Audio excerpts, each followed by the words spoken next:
Welcome back to the MyFenix YouTube channel, where this week we're going to be moving away from the small torches that we were looking the last few weeks and looking at something that's got a bit more punch to it. It's this, the TK22 TAC.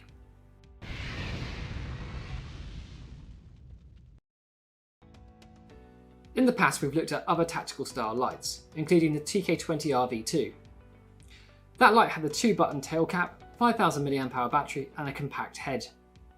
We were really impressed by the range you got with this light, but the amount of time you had that range for was limited by heat. So how did you deal with that heat? Well, metal of course. Not that type. No, you're going to need more metal in the body itself to deal with that amount of heat. So this is where the TK22 TAC comes in. But let's start from the top. This torch is a lovely piece of kit entirely made of aluminium. Dimensions wise, we're looking at a length of 154mm, a body diameter of 26mm, and a head diameter of 40mm. Weight wise, we're looking at 226 grams including the battery. So as you can see here, we have a much bigger head. If you're looking for a more compact head for space saving, I suggest you look back to the TK20 V2. This large head houses a very nice smooth reflector, which allows for much better channeling of light, pushing it out much further. For comparison, the TK20 V2 has a total output of 3000 lumens and a throw of 475 meters. The TK22 TAC has less total output of 2800 lumens, but a much greater range of 540 meters. The LEDs differ, but the TK22 TAC has the less powerful SST70 LED compared to the more intense SFT70 found in the TK20 V2. So we can say that extra range is thanks to the bigger reflector. Around the head we have some rugged crenulations. Again, whilst this is chunkier than what we've seen on lights recently, it's not a true glass breaker. If you are looking for something to break glass with, best look at the TK16 V2 with its tungsten alloy tips. Next we'll look at what's powering this. Inside you'll find a 21700 5000U battery. You'll note there is no charging port on this light, so you'll need to purchase these batteries with USB ports in them or have a separate charger. Make sure it can take 21700 batteries. To charge this battery, just plug a USB-C charger directly into the battery itself. On top you have a charge indicator.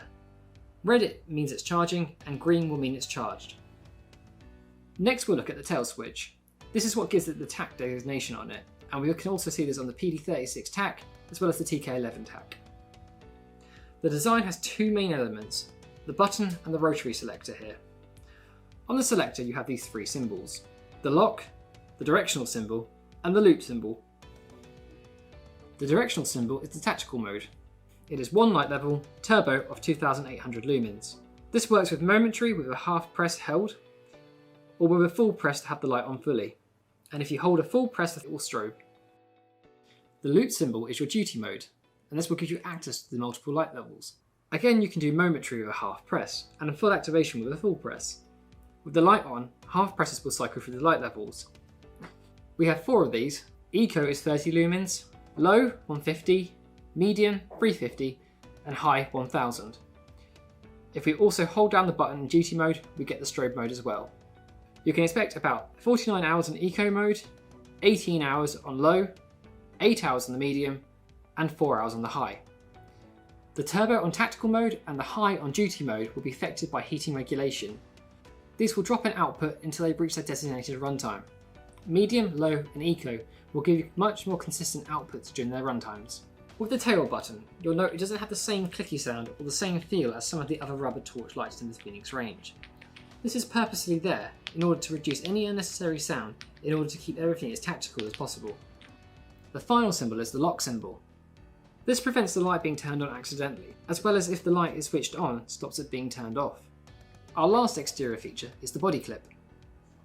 Just a one way on this one, allowing it to be clipped onto a bag, belt or anything else you want to clip it to. Inside the torch we have a dual spring system, one here and one here. This keeps a constant pressure on the battery and stops it from being bounced around inside. This will help to prevent any connection failures and prevent the torch being switched off. This is very useful on a light that could potentially have high impact or recoil. Beam wise, as said it has a big reflector, able to cast that light for a long distance. So in terms of beam pattern, we get an intense hotspot and a fair amount of spill light. Let's have a look at what's inside the box. You'll have the USB-C charger that goes directly into the battery, spare O-ring, a rugged holster with both Velcro and loop element, and then the paper materials, including the warranty card and that instruction manual. So who would find this torch useful? I still think you can call this a compact torch, and it offers such a good throw distance. So this light would be perfect for search and rescue roles, where bigger lights like the LR35R and the LR40R wouldn't be practical, such as first responders for example. It would also be good in rural activities, such as farming involving animals. So the TK22 TAC. Whilst it has that TAC element to it, I wouldn't say it's limited to the tactical market.